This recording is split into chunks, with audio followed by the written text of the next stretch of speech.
কর্তা, বসন্তের মেয়ে কদম হেবি ডাগুর ডুগুর হয়েছে।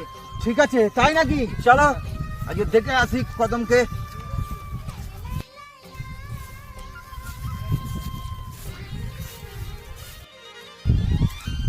কর্তা, ওই দেখুন কদম ঝাড় দিচ্ছে।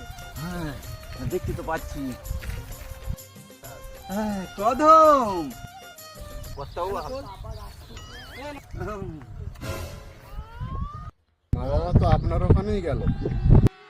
হ্যাঁ, ওই জন্যই তো আশা। এই কথা বলতে আপনার একটুও লজ্জা করেনি? তোর লজ্জা দূর করে দেবো কদম।